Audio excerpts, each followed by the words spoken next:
السلام علیکم۔ قرآنی سوروں کی معرفت میں آپ سبھی کا ایک بار پھر استقبال ہے۔ رسول اللہ صلی اللہ علیہ وآلہ وسلم فرماتے ہیں کہ جب کوئی قرآن کی تلاوت کرتا ہے تو اللہ سبحانہ و تعالیٰ اس کے منہ سے نکلے ہوئے ہر ایک حرف کے بدلے، یعنی ایک ایک لیٹر کے بدلے اس کے لیے ایک فرشتہ پیدا کرتا ہے جو اس شخص کے لیے قیامت تک استغفار کرتا رہے گا۔ یعنی ہم ایک سورت جب بھی پڑھتے ہیں تو نہ جانے اس میں ہم کتنے لیٹرز پڑھتے ہیں۔ لیٹرز یعنی ایک ایک الف، لام، میم، دال، اس طرح سے ایک ایک لیٹر کے بدلے جو ہم کبھی خود سے تو استغفار کرتے نہیں بیٹھ کے، اللہ ہمارے لیے انتظام کر رہا ہے۔ پھر بھی ہم کیا چنتے ہیں پڑھنے کے لیے؟ Naan sense books, naan sense articles جو نہ ہمیں دنیا میں فائدہ پہنچائیں گے نہ آخرت میں کوئی کام آئیں گے۔ گوسپ کے ہم کالمز اٹھا کر پڑھتے ہیں، لیکن جو کتاب ہم لوگوں کو دنیا اور آخرت دونوں جگہ کام آنے والی ہے اسے ہم نے کہیں دور سجا کر رکھ دیا ہے کہ ہاں جب ضرورت پڑے گی تب دیکھا جائے گا۔ ناظرین، آج کے اس ترقی یافتہ زمانے میں جہاں انسان ایک آئس کریم خریدتا ہے تو اٹھا کر دیکھتا ہے کہ پیچھے اس میں کیا لکھا ہوا ہے، اس کے اندر کیا انگریڈینٹس موجود ہیں، اور ہم اس کو کنزیوم کریں گے تو کیا ہمارے لیے یہ نقصان دہ ہے، فائدہ مند ہے؟ یعنی جسمانی جو ہماری غذا ہے اس کا اتنا خیال، لیکن جو روحانی غذا ہے اس کا ہم کوئی خیال نہیں کرتے کہ ہم اپنے مائنڈ کو کیا فیڈ کر رہے ہیں۔ تو آئیے چلتے ہیں ایک اور خوبصورت روحانی سفر پہ کہ جسے ہم جانیں کہ یہ کتاب کے اندر کیا چیزیں موجود ہیں جو ہمیں کس طرح فائدہ پہنچائیں گی۔ اور ایک بار پھر اس میں ہمارا ساتھ دے رہے ہیں مولانا ذکی حسن صاحب۔ السلام علیکم آغا۔ وعلیکم السلام ورحمۃ اللہ وبرکاتہ۔ آغا، ہم ہمیشہ کوشش کرتے ہیں کہ ایسے سورے لائیں جو ہم لوگوں کو بہت زیادہ پڑھنا بھی مشکل نہ ہو اور ساتھ ہی بہت اپنے اندر بہت سارے پیغامات ہمارے لیے رکھتا ہو، اور انہی میں سے آج ہم ایک سورہ ہے سورہ نمل کے بارے میں آپ سے بات کرنا چاہیں گے۔ آپ بتائیں سورہ نمل کے بارے میں کہ یہ کون سا سورہ ہے، کہاں نازل ہوا، اس کی کیا آیتیں، مطلب کیا اس کا شان نزول وغیرہ ملتا ہے، کتنی آیتیں ہیں اس میں؟ بسم اللہ الرحمن الرحیم۔ قرآن مجید کا یہ وہ سورہ ہے کہ جس سورے کو سورہ نمل یا سورہ طاسین بھی کہا جاتا ہے۔ اچھا۔ اور یہ قرآن مجید کا وہ سورہ ہے کہ جو چھوٹے سوروں میں، اس بنا پر کہ اس کے پاس 93 آیات ہیں، اور ساتھ ہی ساتھ یہ وہ سورہ ہے کہ جسے اللہ رب العزت نے مکہ معظمہ میں نازل فرمایا ہے۔ بڑا بابرکت سورہ ہے، اور شاید ان برکتوں کی ایک وجہ یہ ہو کہ اللہ نے اس سورے کا نام اس دنیا کی سب سے چھوٹی مخلوق جو سمجھی جاتی ہے، یعنی یہ چیونٹی آنٹ، اس کے نام پہ پروردگار نے اس سورے کا نام سورہ نمل رکھا ہے۔ اور برکتوں کے حساب سے بھی بظاہر تو جس مخلوق کے نام پہ رکھا وہ چھوٹی سی ہے، لیکن سورے کی برکتیں اللہ نے بے پناہ رکھی ہیں۔ آغا، اس کا شان نزول کوئی ملتا ہے کہ کس موقع پر یہ نازل ہوا تھا؟ متعدد مناسبتیں اس سورے سے متعلق بیان کی گئی ہیں، چونکہ ظاہر ہے کہ اس سورے میں اللہ رب العزت نے جو سب سے زیادہ ذکر کیا ہے وہ اس واقعے کا ذکر کیا ہے کہ جس میں جناب سلیمان اور اس ننھی سی مخلوق یعنی چیونٹی کے درمیان گفتگو ہوئی ہے۔ اللہ رب العزت نے چونکہ اس کا تذکرہ کیا ہے، لہٰذا اسی مناسبت سے سورے کا نام بھی اللہ نے نمل رکھا ہے، اور ساری دنیا تک یہ پیغام پہنچایا ہے کہ ہم جب اس چھوٹی سی مخلوق کا اتنا خیال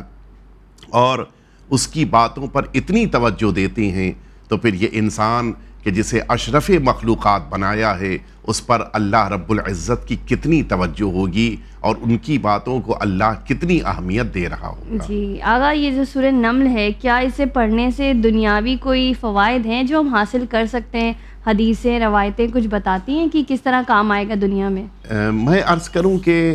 قرآن مجید اور اسلام کے بہت سے ایسے پیغام ہیں کہ جن پیغاموں کو اللہ رب العزت نے گزشتہ شریعتوں میں بھی رکھا ہے۔ سورہ نمل ان سوروں میں ہے کہ جن سوروں کو یا جن آیتوں کو اللہ نے گزشتہ امتوں کے لیے بھی قرار دیا تھا۔ اچھا۔ جناب موسیٰ پہ پروردگار نے کچھ الواح، یعنی وہ کچھ لوح کہتے ہیں بورڈ کو، کچھ یہ الواح پروردگار نے نازل کیے تھے۔ یہ سورہ نمل انہی الواح میں بھی موجود تھا۔ روایت ہے کہ حضور ختمی مرتبہ حضرت محمد مصطفیٰ صلی اللہ علیہ وآلہ وسلم نے ارشاد فرمایا کہ اعطیت طٰہٰ والطواسین، من الواح موسیٰ کہ پروردگار عالم نے یہ سورہ اور اس کے ساتھ ساتھ بقیہ 3 اور سورہ، سورہ شعراء، سورہ قصص اور سورہ طٰہٰ، یہ 4 وہ سورے ہیں کہ جن سوروں کو پروردگار نے الواح موسیٰ میں بھی رکھا تھا، اور میرے لیے بھی ان سوروں کو، ان آیتوں کو قرار دیا۔ ذہن میں رہے کہ اللہ رب العزت نے قرآن مجید کی آیتوں کو اور سوروں کو گزشتہ کسی کتاب میں، جو آسمانی کتابیں، نہیں رکھا، لیکن بعض نبیوں کو پیغام کی شکل میں جو الواح بھیجے ہیں، جو لوح بھیجے، ان میں بعض میں اس کو قرار دیا تھا۔ اور اسی بنا پر اس سورے کی برکتیں جناب موسیٰ کے لیے بھی تھیں، اور اسی طرح سے اس سورے کی برکتیں اس امت اور اس قوم کے لیے بھی اللہ نے قرار دی ہیں۔ یہاں تک کہ روایتوں میں ہے، اس دنیا میں ثواب کی جب آپ نے بات کہی تو میں عرض کروں کہ روایت میں آیا کہ جو شخص بھی اس سورے کی تلاوت کرتا ہے، اللہ رب العزت ان تمام افراد کا ثواب جنہوں نے جناب سلیمان کو تسلیم کیا، تصدیق کی، اسی طرح سے وہ تمام افراد کے جنہوں نے جناب ہود، جناب صالح اور جناب ابراہیم کا انکار کیا، اتنی بڑی تعداد میں افراد جو اچھائی کر سکیں، ان سبھی کا ثواب اللہ عطا کرتا ہے اس انسان کو جو اس سورے کی تلاوت کرے۔ لیکن اس میں قابل غور نکتہ ہے کہ اللہ رب العزت نے ثواب کے موقع پر صرف انہی لوگوں کا ثواب نہیں رکھا ہے کہ جو ایک نبی کو قبول کر رہے ہیں، بلکہ 3 نبیوں کا انکار کرنے والوں کی تعداد کو بھی مد نظر رکھا ہے، چونکہ ان 3 نبیوں کے انکار کرنے والے زیادہ تھے۔ اللہ چاہتا ہے کہ بندے کو زیادہ ثواب دے، تو شاید اس میں ایک حکمت ہو کہ ان نبیوں کو پروردگار یہ پیغام دینا چاہ رہا ہو کہ اگرچہ اتنے افراد نے تمہارا انکار کیا، لیکن میں آخری امت کے اس سورے کو پڑھنے والوں کو ان کی تعداد کے مطابق ثواب دوں گا، تاکہ ان نبیوں کو بھی ایک خوشی کا احساس محسوس ہو۔ حقیقت یہ ہے کہ قرآن مجید کا یہ سورہ بڑی اہمیت رکھتا ہے، اور اسی کے ساتھ ساتھ میں ایک اور روایت جو اس کی فضیلت کے سلسلے میں بیان کی گئی، اس روایت کو عرض کروں کہ فرمایا کہ اگر کوئی شخص اس سورے کو اپنے ساتھ قرار دیتا ہے، یعنی اپنے پاس لکھے اور اس سورے کو اپنے ساتھ رکھ لے، تو نتیجہ یہ ہوتا ہے کہ پروردگار عالم اس انسان کو تمام ان جانوروں سے، تمام ان حشرات سے جو زمین کے اوپر چلتے ہیں، مثال کے طور کے اوپر یہ سانپ ہے، مثال کے طور پر انسان کے لیے یہ ڈسنے والے، نقصان پہنچانے والے یہ حیوانات، ان تمام سے پروردگار عالم اس کو محفوظ رکھتا ہے۔ اور اگر اسی سورے کو اپنے گھر میں پڑھا جائے، اسی سورے کو اپنے گھر میں پڑھ کے لکھ کر لگا دیا جائے، تو خداوند کریم اس گھر کو ان تمام جانوروں سے جو ڈس کر نقصان پہنچا سکتے ہیں، ان تمام جانوروں سے بچا کر رکھتا ہے۔ اچھا، اور اگر نمل کا ذکر ہے تو نمل سے بھی یقیناً اسی کے درمیان اللہ رب العزت نے اس کو ان چینٹیوں سے بھی بچا کر رکھنے کا وعدہ کیا ہے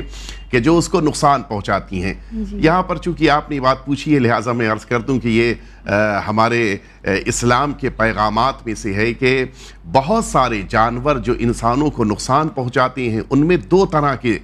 وہ کہ جو جن کا نیچر ہے کہ وہ نقصان پہنچائیں، لیکن وہ ہمارے لیے نقصان پہنچا رہے ہیں، ان کا نیچر یہی ہے کہ وہ ایک انسان کو آ کر ڈسیں۔ مثال کے طور پہ ایک مچھر ہے، اس کا کام یہی ہے، اس کی زندگی اسی پر ڈیپینڈڈ ہے کہ وہ انسان سے آ کر خون لے اور اپنی زندگی کو گزارے۔ یہ انسان کے لیے نقصان دہ ہے، لیکن خود اس کے لیے تو باعث فائدہ ہے۔ لیکن ان سارے سے بچانے کے لیے تو اللہ نے یہ سورہ رکھا ہے۔ ساتھ ہی ساتھ وہ جانور کہ جن کا زندگی کا یہ کام نہیں ہے کہ ہمیں نقصان پہنچائیں،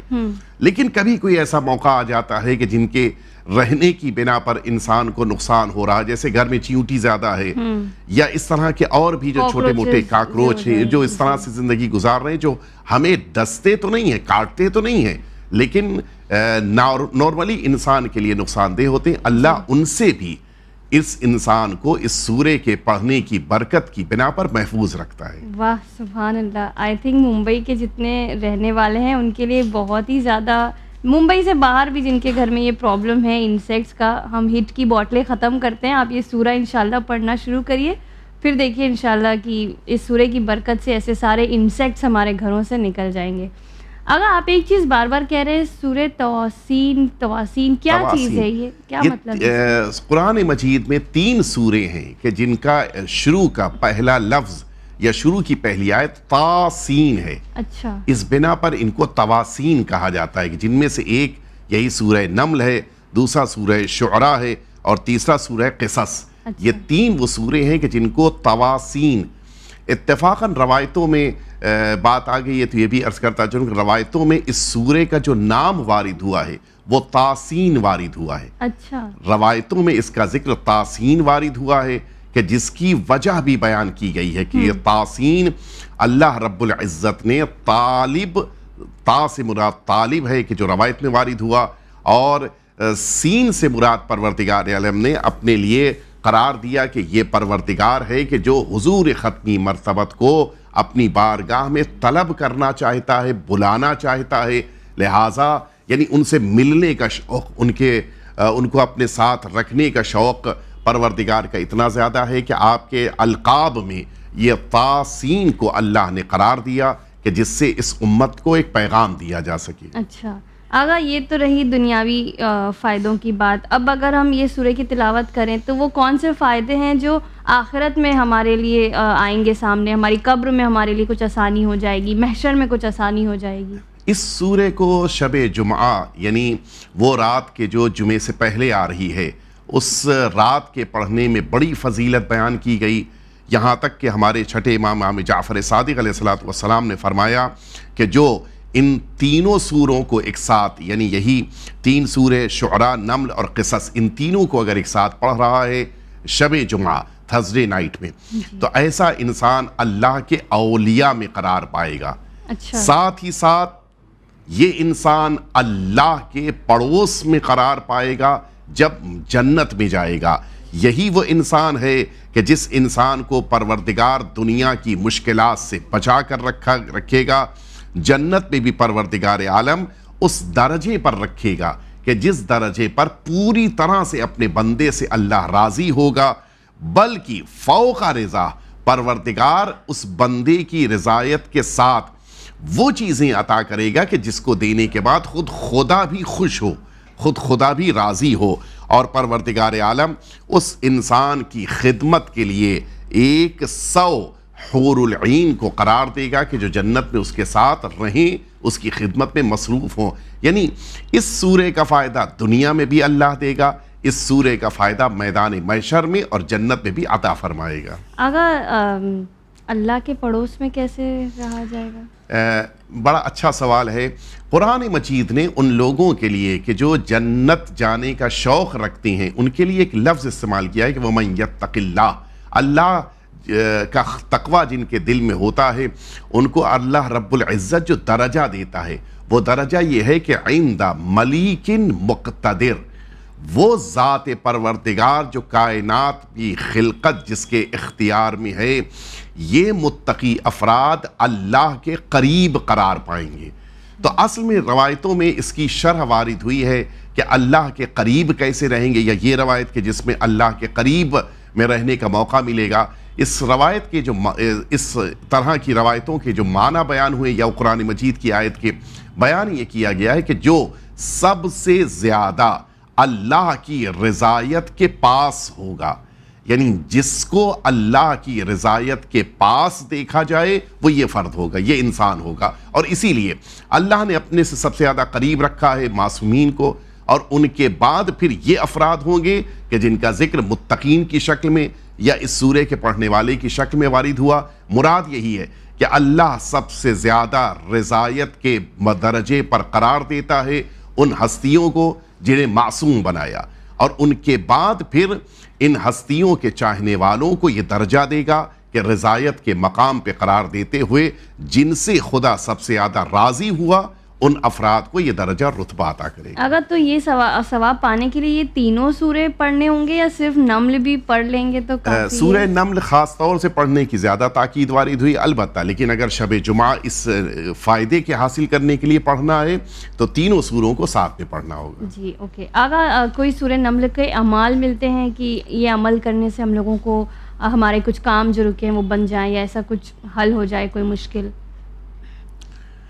سورہ نمل میں ایک ایسی آیت ہے کہ جس آیت شریفہ کی تلاوت کرنے سے دنیا کی بڑی سے بڑی مشکل حل ہو جاتی ہے. اچھا جی، اور میں عرض کروں آپ کی خدمت میں کہ اس کا تجربہ بھی کیا ہے. اچھا میں پہلے عرض کر دوں آپ کی خدمت میں وہ آیت کون سی ہے اور کتنی بار پڑھنا ہے. سورہ نمل کی آیت نمبر 62، اور تقریباً ہم سبھی اس آیت کو اکثر و بیشتر پڑھتے ہیں. یہ وہ آیت شریفہ ہے کہ جس آیت شریفہ کو اگر کسی بڑے مقصد کے لیے 12,000 دفعہ، یہ بہت ضروری ہے اس لیے توجہ رکھیں، 12,000 دفعہ اگر اس آیت شریفہ کی تلاوت کی جائے تو بڑے سے بڑا مسئلہ بھی پروردگار عالم حل کر دیتا ہے. میں عرض کروں ایک بہت بڑا واقعہ اس زمانے کا، جو لوگ بامبے شہر میں رہے ہیں ان کو یاد ہوگا. 89 کا ایک بہت بڑا واقعہ ہوا تھا، جو ہمارے ہندوستان سے گئے ہوئے زائرین جو کسی طرح سے پہنچے تھے عراق، ان میں سے کچھ کو گرفتار کیا گیا تھا، اور اس وقت بہت بڑے مسائل پیدا ہوئے تھے. تو اسی آیت شریفہ کی تلاوت کے لیے ہم سبھی نے بیٹھ کر اس کو پڑھنا شروع کیا، اور 12,000 دفعہ تقریباً 120 تسبیح بنتی ہے. ہم سبھی اس تسبیح کو لے کر بیٹھے، ہم نے پڑھا. اس زمانے ہم لوگ کی اسٹوڈنٹ لائف تھی، ہم سب نے پڑھا، ہمارے بزرگان نے بھی پڑھا، شہر کے علماء بھی شامل ہوئے، اس میں پڑھا گیا. اور آپ کو یقین نہیں ہوگا، یہ تسبیح پڑھی تھی اور اگلے کے اگلے دن ہی خبر آئی کہ ان افراد کو وہاں پر آزاد کر دیا گیا. بہت ہی تعجب والی بات تھی، اس لیے کہ ایک ظالم کے چنگل سے نجات پانا. یہ آیت شریفہ اس اعتبار سے بڑی اہمیت رکھتی ہے، اور انسانوں کو اپنی زندگی کی مشکلات کو حل کرنے کے لیے اس آیت شریفہ کی تلاوت کرنی چاہیے. آسان طریقہ ہے، انسان اکیلے نہ بیٹھے بلکہ کچھ اپنے ساتھیوں کے ہمراہ، اپنی فیملی کے ہمراہ بیٹھے. مثال کے طور کے اوپر 10 آدمی اگر بیٹھ جائیں تو 120 تسبیح پڑھنی ہے، یعنی 10 آدمی 12 تسبیح پڑھ لیں گے تو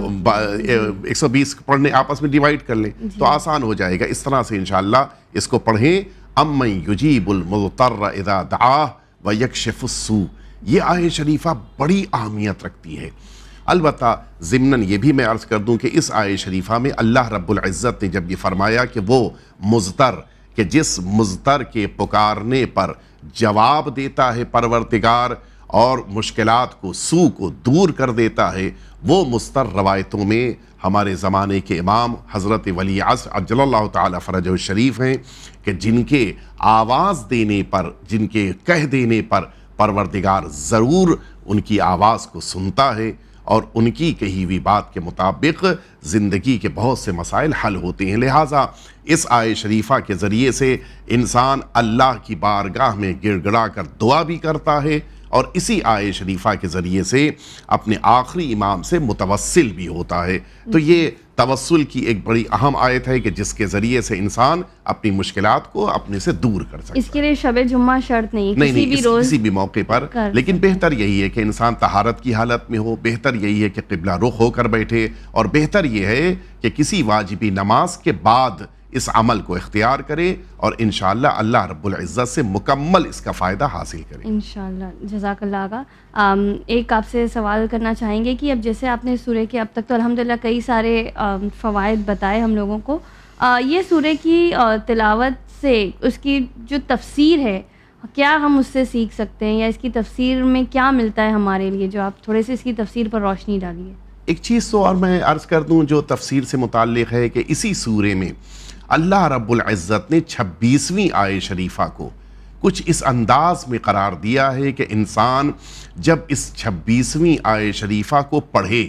تو اس کے لیے مستحب قرار دیا گیا کہ وہ اللہ کی بارگاہ میں سجدہ کرے. یعنی یہ اہمیت ہے اس سورے کی. البتہ یہ ذہن میں رہے کہ یہ سجدہ کرنا مستحب ہے، واجبی سجدوں میں نہیں ہے. 11 وہ مقامات کے جہاں پر سجدہ کر لینے کے لیے مستحب قرار دیا گیا، ان میں سے یہ بھی ایک جگہ ہے. اس آیت شریفہ میں یا اس سورے کی بقیہ آیتوں میں اللہ رب العزت نے جناب موسیٰ کا بھی تذکرہ کیا ہے، اور انہی آیات شریفہ میں اور اس سورے میں پروردگار عالم نے جناب سلیمان کا تذکرہ کیا ہے، اس سلطنت کا تذکرہ کیا ہے کہ جس سلطنت کا کوئی انتہائی حصہ نہیں تھا، جہاں کے اوپر دور دور تک جناب سلیمان کی حکومت تھی، اور انہی آیات شریفہ میں اللہ نے وہ بھی تذکرہ کیا کہ جناب سلیمان جس موقع کے اوپر ہدہد سے کو تلاش کر رہے تھے اور پتہ چلا کہ ان کے پاس نہیں ہے، انہوں نے کہا کہ وہ آئے، اگر کوئی خبر اس کے پاس نہیں ہوگی تو میں اس کو سزا دوں گا۔ اس موقع پر وہ تفسیر کا پہلو بڑا قیمتی ہے کہ جب ہدہد خبر لے کر آیا ملک سبا کی، کہ بتایا وہاں کی شہزادی بلقیس ہے، اور اس کی تفصیل ملنے کے بعد جناب سلیمان نے بھیجا نمائندہ کہ تم سبھی کو اللہ کے ایمان کو اختیار کر لینا تمہارے لیے بہتر ہے۔ پیغام گیا، اور اس موقع پر جب بلقیس نے لوگوں سے مشورہ کیا کہ کیا کریں، تو اس کے ہمراہیوں نے یہ بات کہی کہ ہمیں بڑھ کر حملہ کر دینا چاہیے، ہمیں مقابلہ کرنا چاہیے۔ اس موقع پر بلقیس نے کہا کہ ہم کچھ تحفہ بھیجیں گے،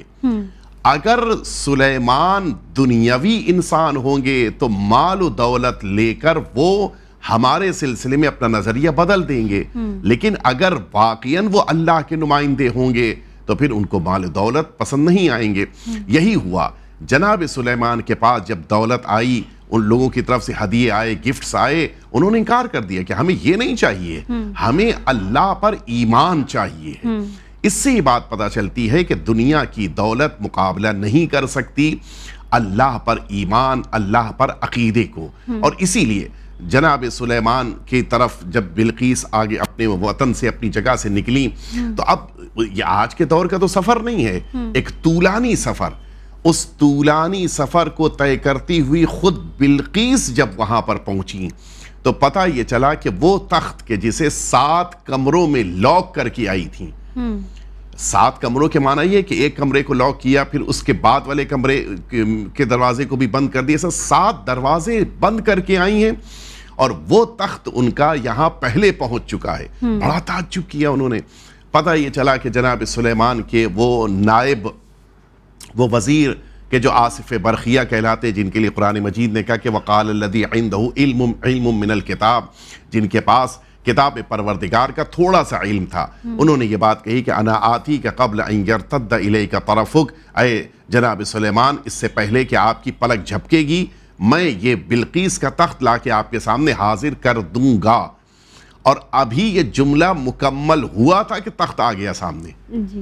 یہ بہت اہم بات ہے کہ جب اللہ اپنے کسی بندے کو قوت، طاقت، اختیار اور اقتدار دیتا ہے تو ساتھ ہی ساتھ اس کے پاس وہ پاور بھی ہوتا ہے کہ جسے وہ استعمال کر سکتا ہے۔ یہ آج کے دور میں شاید ممکن ہے کہ بہت سارے لوگوں کے لیے یہ بات بہت زیادہ تعجب والی نہ ہو، لیکن اس زمانے میں جب اتنے زیادہ امکانات یا ڈیولپمنٹ اتنا زیادہ نہیں تھا، اس زمانے کے لیے بہت بڑی بات تھی۔ خود یہ انسانوں کے لیے پیغام کو اور معجزہ پروردگار کو ظاہر کرنے کے لیے کافی تھا۔ اور یہی ہوا، جناب بلقیس اس موقع پر پہنچی، انہوں نے یہ سارے منظر دیکھے، وہ تخت کے جس کو وہ لاک کر کے آئی تھیں، یعنی خود جناب بلقیس کو بھی یقین نہیں آیا۔ انہوں نے یہ بات کہی کہ یہ میرے تخت کے جیسا تخت ہے،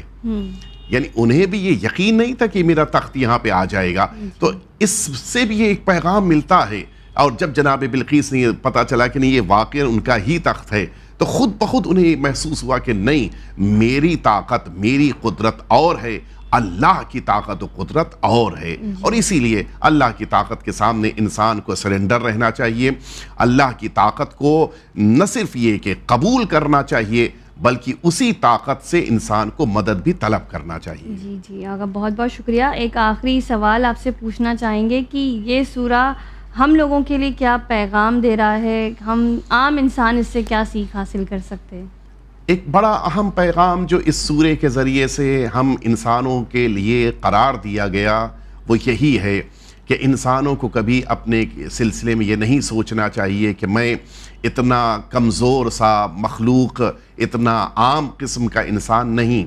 اللہ رب العزت کی نگاہ میں جب اس دنیا میں پائی جانے والی ایک چھوٹی سی چیونٹی کی اہمیت ہے تو اللہ کی نگاہ میں اس انسان کی اہمیت تو کہیں زیادہ ہے۔ اصل کام یہی ہے کہ اس چیونٹی ہی کے جیسے بن جاؤ کہ جو اللہ کی اطاعت گزار ہے۔ اگر اللہ کی اطاعت گزار ہے، اللہ کی بندگی میں مصروف ہے، تو وہ چیونٹی ہے تب بھی اللہ اس کا خیال کرے گا، اور اگر یہ انسان بھی اللہ کا عبادت گزار اطاعت گزار بن جائے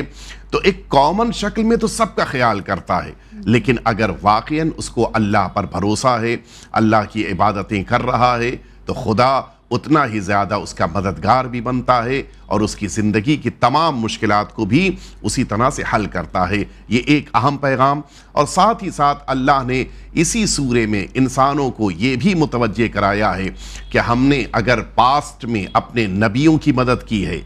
اگر ہم نے پاسٹ میں اپنے اولیاء کی مدد کی ہے، تو ایسا نہیں ہے کہ مدد کرنے والا پروردگار آج کے دور میں مدد نہیں کرتا، مدد آتی ہے، لیکن اس مدد کو حاصل کرنے کے لیے صبر اور حوصلے کی ضرورت ہوتی ہے۔ خدا اپنے بندے کی مدد کرتا ہے، خدا اپنے بندے کی تائید کرتا ہے، لیکن ضرورت اس بات کی ہے کہ ہم اس کی مدد کو حاصل کرنے کے لیے نہ صرف یہ کہ اس کی بارگاہ میں عبادت گزار بنیں، بلکہ ضروری ہے کہ ہم اللہ سے مدد طلب کرتے ہوئے صبر کا بھی مظاہرہ کریں۔ جی بہت بہت شکریہ آغا، جزاک اللہ۔ انشاءاللہ یہی کوشش ہوگی کہ اللہ سبحانہ و تعالیٰ سے نا امید نہ ہو اور اس کے جو بہتر فیصلہ ہے اس میں ہم بھی راضی ہو جائیں انشاءاللہ۔ ناظرین، تو جس طرح سے ہم نے دیکھا کہ یہ جو سورہ ہے یہ کتنی جگہوں پر ہم لوگوں کی مدد کر رہا ہے، خاص کر وہ جو آیت آغا نے بتائی امن یجیب ہم کئی بار اس کے عمل کرتے ہیں، تلاوت کرتے ہیں، لیکن اب جس روشنی میں ہم نے اسے دیکھا ہے کہ اللہ سبحانہ و تعالیٰ کتنا زیادہ اس پر اہمیت دے رہا ہے، تو ہم لوگوں کو اس یقین کے ساتھ اگر ہم اسے پڑھیں گے تو ضرور ہم لوگوں کی جو مشکلات ہیں، دعائیں ہیں، وہ قبول ہوں گی، کیونکہ ہر دعا کے قبولیت کی شرط یہ ہے کہ اسے یقین کے ساتھ مانگا جائے۔ اسی پیغام کے ساتھ آپ مجھے دیجیے اجازت، دیکھتے رہیے چینل ون۔ شکریہ، خدا حافظ۔